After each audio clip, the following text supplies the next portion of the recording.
Buen día, doctora Erita. Mi nombre es Talía Sofía de la Barralata. Voy a exponer mi tema del curso de anatomía veterinaria. Bien, mi tema es sistema óseo. Voy a dar un breve conceptos básicos sobre el sistema óseo. El sistema óseo es el sistema biológico que proporciona soporte, apoyo y protección a los tejidos blandos y músculos de organismos vivos. El esqueleto está compuesto por numerosos tipos de huesos que se clasifican según su forma y según su función. Los primeros son los huesos planos. Estos huesos planos protegen órganos internos. Están compuestos de una capa de hueso esponjoso entre dos capas delgadas de hueso compacto. Un ejemplo de hueso plano es la escápula. La escápula, en su parte superior, podemos observar, en la parte superior de la escápula vamos a observar un cartílago flexible. Aquí tenemos la escápula y vamos a observar sus diferentes partes. Tuberosidad escapular, que no se puede notar bien por la imagen, bueno, se ve inclinado, pero en realidad es levantada esta zona de la tuberosidad escapular. Ya vemos la fosa supraespinosa, que se llama fosa supraespinosa porque justamente ahí se inserta el músculo supraespinoso, que lleva el mismo nombre.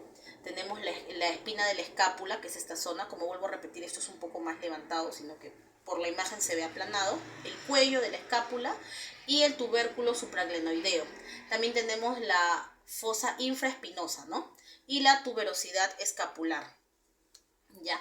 Bien, en el otro tenemos otro ejemplo, el seno frontal del bovino, que también vemos que es un hueso plano y como podemos ver protege el cerebro, el órgano interno, ¿no? Y este es el seno frontal del bovino y esta parte es su cara dorsal. Bien. Luego tenemos huesos largos. Estos dos son huesos, estos son dos son ejemplos de huesos planos. La escápula y podemos ver aquí el cráneo del bovino, ¿no? Pasando a la siguiente diapositiva, tenemos los huesos largos. Soportan el peso y facilitan el movimiento. Los huesos largos son los que se encuentran en extremidades, como el fémur, el húmero, el metacarpo, el metatarso y las falanges, ¿no? Ahora tenemos acá el húmero. El húmero está con el tubérculo mayor, sus partes cabeza, cuello, tuberosidad deltoidea, cresta del húmero, cuerpo del húmero, saco, músculo espiral, fosa olecraniana y epicóndilo lateral, ¿no? Esta fosa olecraniana sí es como un poco, no es profunda, pero hay una diferencia, ¿no? Esto no es un hueso plano, ¿no? Este hueso no es plano, sino es largo y tiene pequeños espacios, digamos así.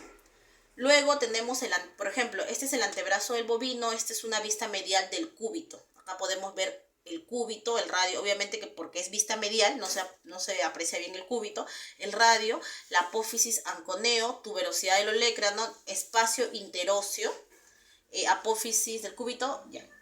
Esta es la vista dorsal de los metacarpos. Cuando decimos vista dorsal es que la vista es de aquí para acá. Esta es la base, el canal proximal, surco longitudinal dorsal. Aquí otra vez no se aprecia muy bien, pero esto sí es un pequeño surco, como si fuera una canaleta, algo así, pero sí hay una leve, digamos así, un leve bajón, más o menos así lo podría explicar. Acá está el canal distal. Ya. En la siguiente diapositiva vamos a ver los huesos cortos. Los huesos cortos tienen la forma aproximada de un cubo. Contienen en su mayoría hueso esponjoso, que es lo que habíamos mencionado, y están localizados en las manos y en los pies. La superficie exterior de estos huesos está conformada por una capa delgada de hueso compacto. La rótula también se considera un hueso corto. ¿Ya? Ahora, en este caso tenemos el carpo izquierdo del bovino desde una vista dorsal. Radial, intermedio, cubital, accesorio, el primero y el tercero y el cuarto. Ya, en este caso, los huesos sesamoideos son huesos cortos, por cada dedo existen dos huesos sesamoideos grandes y uno pequeño. En los bovinos cada extremidad anterior tiene 4 sesamoideos grandes y 2 pequeños, ¿no? Sigamos. Los huesos irregulares. Los huesos irregulares tienen formas complejas. Por ejemplo, las vértebras son huesos irregulares de la columna vertebral, protegen la médula espinal. ¿Ya? Los huesos irregulares de la pelvis, el pubis, el ilion e isquion protegen órganos de la cavidad pelviana.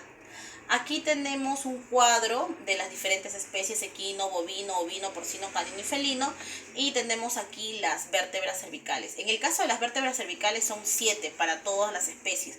En el caso de las torácicas sí varía, ¿no? Porque tenemos cervical, torácica, lumbar, sacra y coxigia, que son los huesos de la parte de la cola. En el caso de las torácicas varía en el equino. En el equino es de 18, 17, 19. Ya en el caso del bovino es 13, en el caso del ovino también es 13, en el caso del porcino puede variar entre 14 y 17, y en el caso del canino es 13 y del felino es igual. En la parte de las vértebras lumbares puede variar, en el caso del equino, en el bovino y en el ovino es igual de nuevo las vértebras lumbares.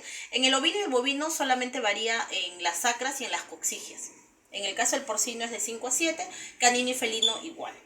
Como podemos apreciar, el canino y el felino tienen la misma cantidad de vértebras, tanto cervicales, torácicas, lumbares y sacras, y la variación generalmente se da en las coxigias, ¿no? En el caso del felino es de 4 a 26 y en el caso del canino es de 20 a 23. Aquí tenemos una vista craniolateral de la vértebra lumbar. Por ejemplo, la parte 1 es la apófisis espinosa, la parte 2 es la apófisis transversa, ¿ya? Porque esto es algo así. Entonces aquí estaría la apófisis transversa, la apófisis espinosa, y luego es la apófisis articular craneal, 4 la incisura craneal, 5 este es el cuerpo, todo eso es el cuerpo de la vértebra, y 6 el agujero vertebral, que por acá pasa la médula espinal, ¿no? Bueno, acá hay un breve resumen de los tipos de huesos: largos, cortos, planos y regulares, ¿no? En el caso de los huesos largos, predomina el largo sobre el ancho y el grosor. Ejemplo, el fémur, el húmero, la tibia, cúbito y radio, como le había mencionado. En el caso de los huesos cortos, similares entre largo, ancho y grosor, ahí no hay una diferencia. Huesos del tarso y carpo. Y en caso de los huesos cortos, carecen de cavidad medular y presentan caras, bordes y ángulos. En el caso de los huesos planos, predominante es el largo y ancho sobre el grosor, ¿no? Pero son planos, no son huesos muy gruesos. Por ejemplo, la escápula, los huesos del cráneo, como vimos el cráneo del bovino, y costillas, ¿no? Las costillas también son huesos planos. No hay, cuando uno los toca, se sienten como que la textura es lisa, se podría decir. Ya en cambio, cuando tocamos, por ejemplo, un hueso corto, como que tocáramos el puñito o algo así, ¿no? Y en los irregulares tenemos las vértebras y huesos de la base del cráneo también. Divisiones del esqueleto. El esqueleto, contamos con el esqueleto axial. El esqueleto axial comprende los huesos de la cabeza, los huesos de la columna vertebral, las costillas y el esternón, que está acá. Viene así. Y tenemos la parte del esqueleto apendicular, que comprende huesos de los miembros anteriores y posteriores. Y el esqueleto asplánico o visceral. El sistema articular. La mayoría de las articulaciones fibrosas están en el cráneo y se conocen como suturas. No tengo una imagen, pero puedo regresar a esta zona y acá. Suturas, son estas de acá. Se conocen como suturas, estas partes. Voy a regresar acá. Se conocen como suturas, las estrechas bandas de tejido fibroso que delinean los márgenes de los huesos. Como hemos visto en la imagen que retrocedí del bovino, ahí se puede ver. Cada sutura indica una parte distinta del hueso. Por ejemplo, como pueden dividir la parte frontal de la parte lateral. Entonces, y representan restos de la membrana continua original en la que habían aparecido centros de osificación aparte. Las otras articulaciones fibrosas se conocen como sindesmosis. En ellas las áreas coincidentes de los huesos están unidas por ligamentos de tejido conectivo. En algunas sindesmosis existen áreas de huesos relativamente anchas unidas por ligamentos cortos y es inevitable que el movimiento sea limitado. Ejemplo, las articulaciones de los huesos mayores y menores del metacarpo del caballo. En otras los ligamentos son más largos y sus inserciones son más estrechas, de manera que puede ocurrir un movimiento más apreciable. Un ejemplo es la articulación de la diáfisis del radio y una en el antebrazo del perro. Hay que recordar que el perro no puede hacer todo este movimiento, sino solamente hace nada más, por esta razón. Bueno, sigamos. Las articulaciones cartilaginosas. La mayoría de las articulaciones cartilaginosas se conoce como psicondriosis. Comprenden las articulaciones entre la epífisis y la diáfisis de los huesos largos juveniles y las respectivas articulaciones de las bases del cráneo. La mayoría son temporarias y desaparecen una vez que termina con el crecimiento, ¿no? En el cartílago es sustituido por hueso y las pocas psicondriosis permanentes comprenden la articulación entre el cráneo y el aparato hioideo, que permite que ocurra un movimiento apreciable en algunas especies. Articulaciones sinoviales. En las articulaciones sinoviales, los huesos articulados se hallan separados entre sí por un espacio ocupado por líquido. Por ejemplo, nosotros acá tenemos líquido sinovial. La cavidad articular. Los límites de este espacio son completadas por un manguito de tejido conectivo y la membrana sinovial. En el caso de las articulaciones sinoviales, por ejemplo, hay perros que sufren de higromas, que es un rompimiento de la bolsa sinovial, por ejemplo, y ahí llega a ocurrir una falla en las articulaciones. Sistema muscular. El sistema muscular incluye todos los músculos estriados o esqueléticos dentro del cuerpo del animal. Los músculos esqueléticos son aquellos tejidos que se adhieren al esqueleto y que dan movimiento a la región de manera voluntaria o de manera consciente. Bueno, aquí tenemos una pequeña imagen de los músculos. Músculo temporal, el músculo oblicuo, el músculo elevador nasal, después, el músculo bucinador, el músculo cigomático que se encuentra dentro del largo cigomático, el músculo masentérico, el músculo digástrico y la glándula paratiroidea y la mandíbula, ¿no? Son distintos. Y acá está el músculo homotransverso y esternocefálico y cleidomastoideo. Y aquí también tenemos una imagen de músculos del tórax canino, que está el serrato dorsal craneal, el oblicuo interno del abdomen, músculos largos. Y aquí tenemos una foto de los tríceps braquial, se inicia en la superficie proximal del húmero, la escápula se inserta en el olecrán de la una, produce extensión de la articulación del codo, como habíamos mencionado anteriormente, que ese sistema ayudaba a ciertos movimientos, pero también delimitaba.